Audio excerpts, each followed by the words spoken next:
তাহলে অবিবাহিত ছেলেরা নুনু চুল করলে বউ আসে না কেন? লাল লাল গোলাপের আশা দেখে চাটিয়ে নেয় জঙ্গল। বন্ধুরা, আজকে অনেক দিন পরে কয়েকজন বৌদিরে লই আইছি, টান টানটে আজকে হালকা করে করে দিব।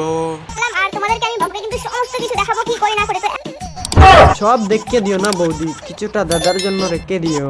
ঠিক বলেছো। মানে কাজ কাজ কিছুটা দাদার জন্য রেখে দিও। अच्छा हमको सिखा रिया है।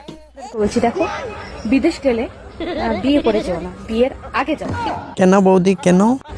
কারণ বিয়ে করে গেলে তুমি থাকবে কাতার আর তোমার বউ খুঁজবে কিন্তু হাতার। একদম সিরিয়াস বলছি। কি যে বলো বৌদি, আমি মাঝে মাঝে বুঝতেই পারি না, আমি তো বাজারেই যাই না আমার বউকে ছাড়া। কাতার যাব কেমনে বউকে ছাড়া? ঠিক বলেছো। তুমি ঠিক শুধাও কেন? বউ বউ বউ, আমার মনে হয়েছে আমি তো বিয়া করছি না, বউ কিলা লইয়া দিতাম বাজারে। ছেলেরা গাড়ি চালানোর সময় হেলমেট ব্যবহার করে না, নিজেকে ভাবে রাজা। ঠিক বলেছো বৌদি, কিন্তু একটা কথা, তুমি যখন হেমলেট ছাড়া গাড়িতে বসবে তখন আলাদা একটা মজা পাবে। হেমলেট ছাড়া একটা মজা, আর হেমলেট নিয়ে বসলে আর একটা মজা। समझ रहे हो? समझ रहे हो? তবে রিস্ক নিয়ে লাভ কি? নিঃসন্দেহে তুই ঠিক কথা বলেছিস। বলো তো বন্ধুরা, কোন জিনিস কাটলে ব্যথা লাগে না কিন্তু টানলে অনেক জোরে ব্যথা লাগে? এই যে দেখতে পাচ্ছ চুল। मजा आया। কিন্তু এখন এটা দেখতে লাগবো চুলটা এরকম বাঁকানো না সিধা না লম্বা না গুড়া। समझ रहे हो?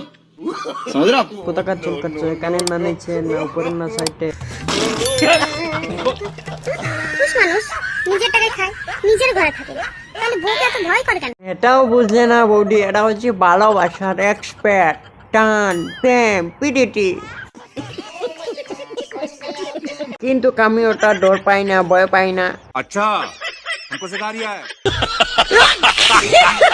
দেখাশোনা বিয়ে করার থেকে প্রেম করে বিয়ে করা অনেক ভালো। কারণ যারা দেখাশোনা করে বিয়ে করেছে তারা ফুলসজ্জাতে বইয়ের ঘুমটা খুলতে আলাপ কোথায় সকাল হয়ে যায়। গল্প বলার জন্য সারা জীবন আছে, কিন্তু ওই স্পেশাল মুহূর্তটা এই আজব টাজব গল্প গুজব করে কাটানো ঠিক নয়। ঠিক বলেছো। তুমি ঠিক শুধাও কেন? আর যারা প্রেম করে বিয়ে করেছে তাদের ফুলসজ্জাতে 2-3 রাউন্ড বলতো হয়ে যায়। বাজে কথা বলো না তো, দেখাশোনা করি হোক আর প্রেম করে হোক, আমি তো আগেই ঘরে ঢুকে লাগাবো। কি বলছিস তুই? মানে দরজার সিট কেরি, हमको सिखा रिया है। তারপর তো খেলা হবে। আসো খেলবো, খেলা হবে। যেসব মেয়েরা কালো কালো ছেলেকে বিয়ে করতে চাইছো না, তাদের বলছি বোন, যেমন চুজ করে সাবান কিনো না কেন, ফেনা কিন্তু সাদাই বেরোবে। समझ रहे हो? समझ रहे हो? ঠিক বলেছে বৌদি, আমিও তোমার মতে একমত। লাল লাল গোলাপের আশা দেখে চাটিয়ে নেয় জঙ্গল। সবাই বলে হাত চুলকালে নাকি টাকা আসে, তাহলে অবিবাহিত ছেলেরা নুনু চুল করলে বউ আসে না কেন? তাহলে বৌদি মেয়েরা ওইখানে চুলকালে কেন স্বামী আসে না? ঠিক বলেছো। মানে ইয়ে ও ইয়ে ইয়ে ইয়ে